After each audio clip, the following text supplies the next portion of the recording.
مردن دڵان ڕائەچەڵەکێنێ خۆشەویستەکانم، مردنەکەوا عەقڵەکان ئەپەڕێنێ خۆشەویستەکانم، زمانەکان لاڵ ئەکا خۆشەویستەکانم، پیاوە عاقڵ و ژیرەکان، پیاوە داناکان هەمووی حایر ماون. ئەمە چی بێ ئەبێ؟ ئاوا هەموو دنیا تێک بدا و هەموو لەزەت و کێشەکان تێک بدە. پشت هەموو کەسێک ئەشکێنێ، کەس نییە بتوانێ لێی ڕابکا و خۆی لێ بەدەربێنێ. ئیجازەش وەرناگرێ لە کەس، ئیزن لە کەس وەرناگرێ. حەسەنی بەسری خوای لێ ڕازی بێ ئەفەرمێ: فضح الموت الدنيا فلم يدع لصاحب لب فيها فرحا. ئەفەرمێ مردن هەموو دنیای فەزح کرد، هەموو دنیای فەزح کرد، یعنی بێقیمەتی ئەم دنیای بۆ هەموو خەڵکی، بۆ خاوەن عەقڵەکان بە تایبەتی ڕوون کردەوە، بۆ هەموو خەڵکیش ڕوونی کردوێتەوە. بەڵام خەڵکانێک هەن هەر بە شکڵ ئەخەڵەتێن، هەر بە مکیاج ئەخەڵەتێن.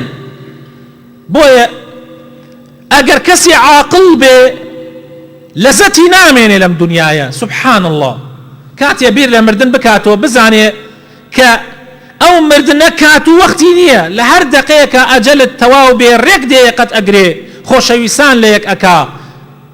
بیر لەوە ناکاتەوە تۆ خۆشت ئەوێ ئەو تۆی خۆشەوێ، لە یەکێ کات ئەم لە ئەولای تیا نییە. هەروەها ئەفەرمێ ڕەحیمەه الله، ئەفەرمێ حەقە ئەو کەسەی کەوا بزانێ مردن جێگایەتی و ئەبێ هەر بمرێ، بزانێ مەوعیدێکیشی بۆ داری کراوە کە ئەبێ بگەڕێتەوە حوزوری خوای تەعالا و لە بەینی دەستی دوو دەستی خوای پەروەردگارە ڕابوەستێ، حەقی خۆیەتی بەردەوام غەمبار و حەزین بێ.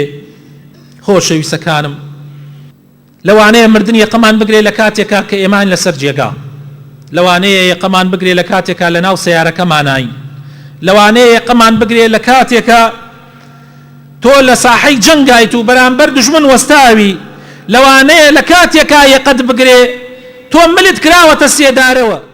ئەجەلەکەیە لە هەر دەقەیەکا دێ یەقەت ئەگرێ. بۆیە ئینسان ئەبێ شتێکە ئامادەکا بۆ ناو قەبرەکەی و ئەبێ بەردەوام بیر لە مردن بکاتەوە. پێغەمبەری خۆشەوی صلی الله عليه وسلم زۆر جار پێمان ئەفەرمێ: تەذەکەروا هادم اللەذات. ئەفەرمێ بیرکەنەوە لە ئەو شتەی کە ئەو مەرگەی کە لەزەتەکان ئەڕۆخێنێ، چێژەکان نایەڵێ. زۆر بیری لێ بکەنەوە، چەنێ بیری لێ بکەیتەوە ئەوەنە ڕاستی و حەقیقەتی ئەم دنیایەت بۆ دەرئەکەوێ.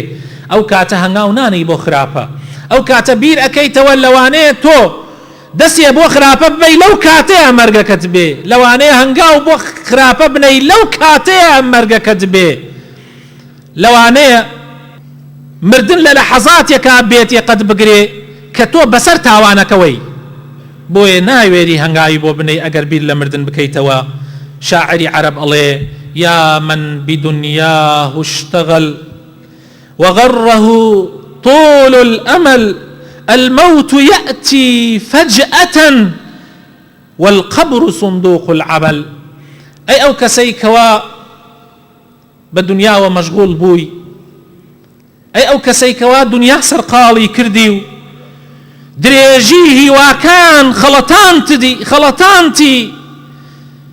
أي أو كسي كوا بدنيا وسرقال بويتو بدريجيه وكانت وكلنا وخياري خوتا هي خەڵەتای دڵنیا بە مردن لە کوتوپڕا دێ وە گۆڕیش سندوقی کردەوەکانتە. ئازا ئەو کەسەیە کە بیر لەو کاتە ئەکاتەوە کە شتێک بۆ ناو قەبرەکەی ئامادەکە. لەوانەیە تۆ لە کاتێکا بمری هیچ ئامادەیەکت بۆی نەکردبێ، چۆن فریای خۆت ناکەوی. لەوانەیە کاتی مردن یەقەت بگرێت شت ئامادە نەکردبێ، لەوانەیە کەسانێک وازیان لە نوێژ هێنابێ یان هیچ نەبێ، کەم تەرخەمیەکی زۆریان هەبێ لە نوێژەکانیانە و لە کوتوپڕا مردن یەقەیان بگرێ. لەوانەیە مردن کاتی یەقەت بگرێ کە تۆ پڕ ناو مۆبایلەکەت لە وێنەی گوناح و لە وێنەی حرامە، لەوانەیە فیلمی خراپت خستبێتە ناو مۆبایلەکەت و بەو کاتەوە بمری لۆ دا مۆبایلەکەت بکەوێتە دەستی خەڵکانی تر و بزانن تۆ چیت تیا کردووە، چی نامەیەلێکت تیا ناردووە. لەوانەیە لە کاتێکا بمری کە تۆ دڵی دایک و باوکتت ڕەنجام دەبێ، لەوانەیە لە کاتێکا بمری لە ناو سەیارەکە تا تووشی قوڵببوونەوەیەک تووشی دەعمێک ببێ کە تۆ گۆرانیەکی خراپت خستوێتە سەر ڕادوێی سەیارەکەت مسەجەلی سەیارەکەت، لەوانەیە لە کاتێکا بمری کە تۆ خەریکی کۆکردنەوەی پارەی حرام بی، ئەلەو کاتەیە لەوانەیە مردن یەقت بگرێ. خوای تعالی لە قورئانی پیرۆزە ئەفەرمێ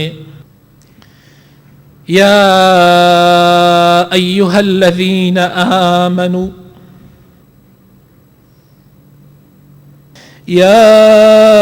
أيها الذين آمنوا لا تلهكم أموالكم ولا أولادكم عن ذكر الله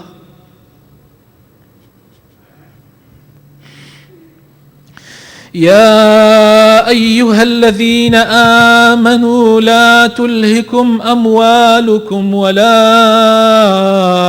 أولادكم عن ذكر الله ومن يفعل ذلك فأولئك هم الخاسرون. ئەو کەسانەی کە ئیمانتان هەیە، ئەو کەسانەی کە باوەڕتان هێناوە، خۆتان بە مسلمان ئەزانن،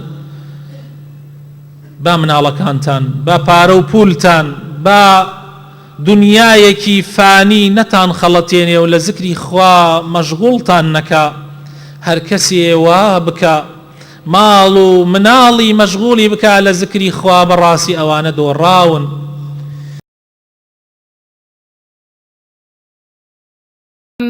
ألم تر كيف ضرب الله مثلا كلمة طيبة كشجرة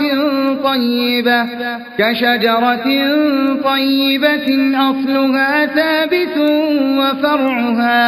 وفرعها في السماء